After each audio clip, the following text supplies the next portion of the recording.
Hi everybody, it's Alyce-Kay Ruckelshaus, and I'm here with what is probably going to be a very short video. But, and it's probably a little weird too, but it's something that I'm dealing with, so I wanted to talk about it a little bit. Um, One of the things that has been really difficult for me, by the way, it's August 1st, so it is 2 weeks and 4 days since Bill's crash that killed him. One of the things that has been hardest is having something tangible that would give me a sense of closeness to my husband. You know, you've always seen in movies and everything that people, oh, they wrap themselves in clothes and stuff, and that belong to the person, and the smell really comforts them and everything. I frantically tried to find clothes that smelled like him. His pillow doesn't really smell like him. Nothing smells like him.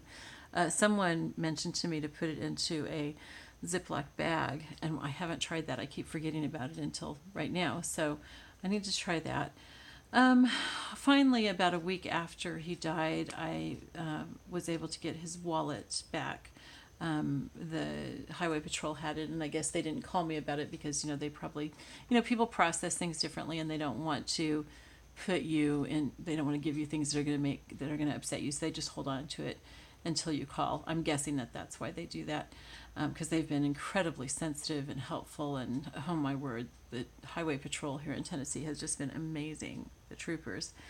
Um, so anyway, so I sleep with his wallet at night. I know that sounds really weird, but it's like, I mean, I can hold it and have it close to me, and for some reason it just gives me that sense of being him. I even, like, when I lie down on my side, I'll put it on my ribs where he would usually put his hand, and it's like just the weight of it makes me almost feel like he's there. It's not like I'm trying to pretend like he's there, but it's just comforting. Anyway, one of the things that my dad's cousin, who has she and her husband have a funeral home, and she has helped me quite a bit. One of the things that she mentioned was fingerprint jewelry, and my sister-in-law also said that she had done that when her late husband passed away, and that it's been very comforting. So I went ahead and I asked for his thumbprint, which apparently they actually kind of automatically do. And then they put it in the system, and it's there forever.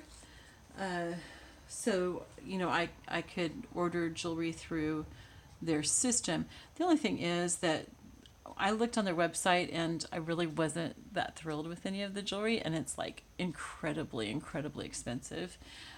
Which I think it would be worth it, but since I could find it elsewhere for less and in styles that I really like, and most importantly on Etsy, because Bill and I both have Etsy shops, and so we try to do as much as we can through Etsy.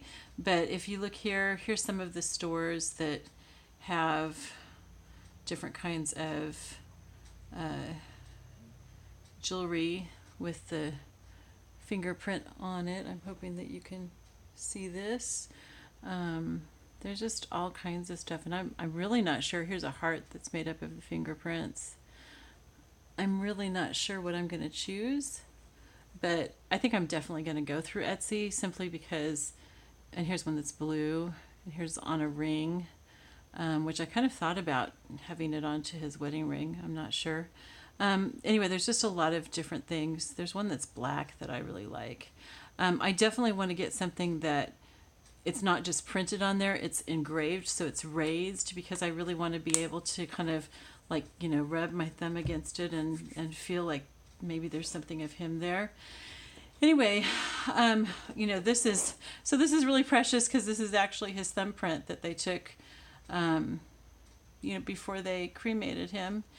And so I need a place that's safe to keep it, and so I've been frantically looking in the store, and the best thing that I could find was a box like this. I didn't want to put it, they've got these flat white jewelry boxes, cardboard boxes, but I'm afraid that it'll feel empty, and either I or somebody else will throw it away. So I thought, it needs to be something clear that I can see. And then so I got these pins, and I came home and I saw that I have this little box for these pins. So I think that's an even better size. So I'm just gonna, for now, just dump these in here until I get a better container for them. I had actually gotten it out for, I've got it for 3x5 cards because if you know me at all, you know that I'm like majorly in love with 3x5 cards. But right now it's going to be the temporary home for those little hooks, and then I can put this in here, and so then I have it, and I think that like maybe his granddaughter's going to want one too or something. So when I get the fingerprint jewelry, I'll show it. You know, it may be a little while before I get it, simply because I'm having such a hard time making decisions right now. I mean, like, I had somebody offer to get me some better lighting for my videos, which would be really, really helpful, but I just can't think of what would be best right now and what I need. It's like trying to think and make decisions and stuff is really, really hard. So any decision that can be made for me by somebody else, I pretty much ask them to do. Like a friend of mine wanted to get me a ramp for my dog, because one of the difficult things for me right now is that he wouldn't come up the steps because he's got really bad arthritis and cataracts, so he can't see well, and blah, blah, blah, blah, blah. And so I'm spending like an hour, literally one night, I spent in the middle of the night an hour trying to get him to come up the steps and get back into the house so we could get back to bed. And, you know, and that's, Bill was the one who used to deal with that, and I don't think that it was quite as bad because Eli was Bill's dog, and so he came up pretty quickly, but I'm not Bill. And much as Eli loves me, I'm not Bill. And so so it's just taken a lot more, and my knees are really bad since having Lyme. And so going down those stairs myself to try to get Eli and everything. So anyway, so a friend of mine wanted to get a ramp for him, and so she asked me to choose one, and I was like, I just can't. And I said, would you mind doing the research and looking for it? And she said, oh, absolutely. So she did that, and it came today, and it's wonderful. Eli won't use it yet. He won't. He doesn't trust it. He won't get on it, but I think eventually he will. So, you know, so we're getting there, and I think it's sturdy enough that I can walk down it too. It would hold, it holds my weight as well, so I haven't tried it yet. But you know, it's just stuff like that. It's like decisions are just super, super hard to make. I can't even imagine I will get a settlement for the car, for the truck soon, and that was our only vehicle, so I have no choice but to go get another vehicle, which I think I'm probably going to try to get a pickup truck if I can. And trying to make a decision about that, I don't even know how I'm going to do that, because first of all, I know nothing about cars, and I've only had to buy one car myself before, and I did so much, I mean, literally about 4 years of research, because it took me a while to get the money together. And so trying to decide, I just don't even know what to do. So that's going to be very difficult. And just simple things, even like what to eat. You know, my mom and dad are here, and my mom often asks, so what sounds good to you? And it's like, nothing. Really, you know, it's, you know, if she cooks something and I smell it, then it starts to sound good to me. I think pizza sounded good to me one day. You know, so just like decisions about what to do. So it's like, if you can possibly get somebody else to make some of the decisions, you know, to try to like delegate that out, I think that's really helpful. You know, my mom is very understanding, and so she's made most of the decisions about eating, but she still asks me because I think she's trying to be really considerate, and, you know, if there's anything that I really want and stuff. And that's nice. I don't mind that. That doesn't bother me, because she understands if I say I don't care, then she needs to make the decision or ask my dad or something. You know, but the other thing is, if you are in a supportive role of somebody who's lost someone, offer to do research and make decisions for them if they want, or at least to do research. That just really helps. Yeah, it just really, really helps. Offer to do any of that kind of grunt work that you can do. making decisions or even doing research is not really grunt work, but any of the things that they specifically don't have to do that you could do for them would be really, really helpful. I have a hard time thinking at all. I mean, like right now I'm doing a Bible study on First Peter, and I'm using my inductive study Bible because that tells me exactly what to do because I can't make decisions. But even within that, like it said, make note of everything about the recipient and make note of everything about the author. I realized after the first day, I can't even do both of those things at once. I can only do one at a time because my mind just isn't capable of it right now. It's really, really weird because I'm used to major multitasking and I'm used to, I've never really liked making decisions, but I'm used to making decisions. And I make, probably at least 100 decisions a day that are conscious, and then, all your subconscious decisions. And now it's like very, very simple things. Like I'm glad that I'm in the habit of, for a whole week for work, for teaching, I wear the same shirt for a whole week. So I'm glad that I'm in that habit because that's a decision I don't need to make. And I think that having a routine is going to really help. And that's probably part of the problem too, because I don't really have a routine right now because Bill and I had a very, very effective routine. Some of which we intentionally made, and some of it we just kind of fell into it. I did this and he did that, and we both liked that, and so we kind of checked with each other. Are you okay doing that? Because I really hate doing that. Like the grocery shopping, I don't really like to grocery shop, and he really enjoyed it, so he did the grocery shopping. And he also said that if I went with him, that we spent more money. So since we were pretty tight budget wise, it was better for him to go do the grocery shopping. Oh, yeah. And he never said it in an insulting way or anything, you guys. He always built me up. He never put me down. So, so it's like I have to do all those things now, and some of them I know what he did, so I have to figure out how to work that into my schedule. And other things, maybe I'm barely aware of it. Like I realized this evening, today's the 1st, and I should have put on, I know that he gave the dogs and cats like flea and tick treatments. And he gave them something else too, and I don't know what that is. And there's a drawer that I think I should check that probably has that kind of stuff in it. I just have to think of it at the right time. And so I need to do something like put an alarm on my phone. I put an alarm on my phone for tomorrow, but I need to put one for monthly because how am I going to remember that? It's always on the 1st, but still, I won't be able to remember it. And then what about, what things are there that he did that I really am not aware that he did? And then just things like... we have 2 feral cats that we feed, and he used to always feed them first thing in the morning, and then I would feed them around noon and then again in the evening. And I've completely forgotten about him the last couple days. First thing in the morning, my mom comes and she goes, "Oh, the cats were there waiting for their food," and it's like 2:00. So I feel really, really bad. They are feral cats, but they've come to depend on us somewhat. And I mean, there are some times where there's days that they don't show up. And so I know that they have some other source of food, probably mice or something out there. But, it's like, it's just so hard to remember everything that has to be done. And so I need to...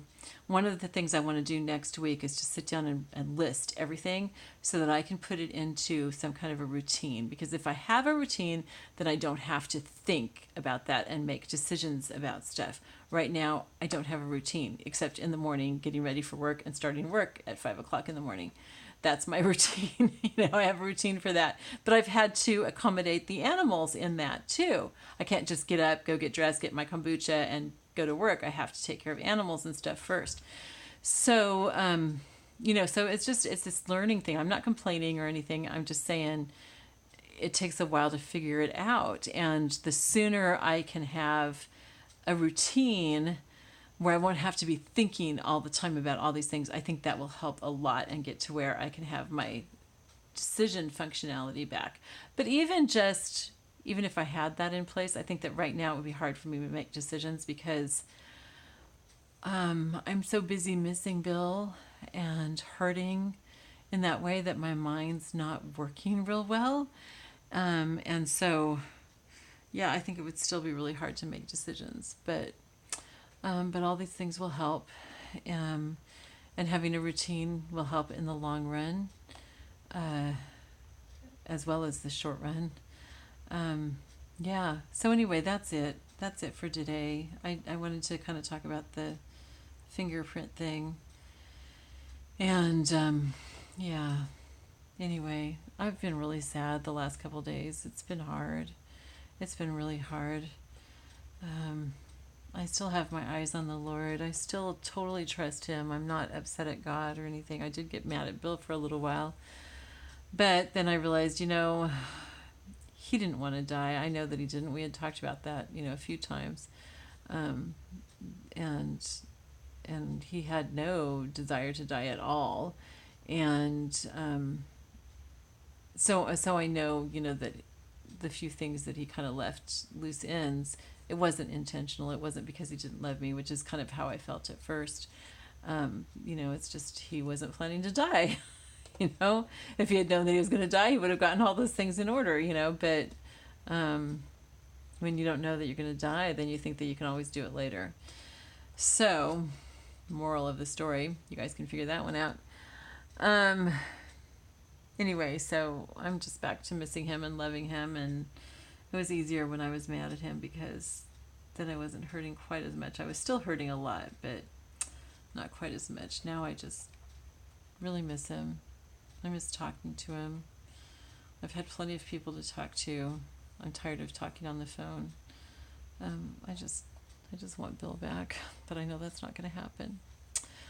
So I have to just get on with life. I'm stuck here whether I want to be or not. And so there's partly the, do you want to be miserable or do you want to be fruitful? And there's also the responsibility, because like one of the things that the Lord made me realize was, besides the fact that it was his time to go, it was my time to stay here alone. And so I need to be a good steward of whatever opportunity the Lord's giving me, whatever it is that he wants me to do at this time. I don't want to just waste it. That would be dishonoring to Bill, it'd be dishonoring to God, it'd be dishonoring to myself and to the people that I'm supposed to serve. So I need to work on getting well to the point where I can do that. And and being healthy. If I'm going to be at all effective, I need to be healthy. So I need to work on that more.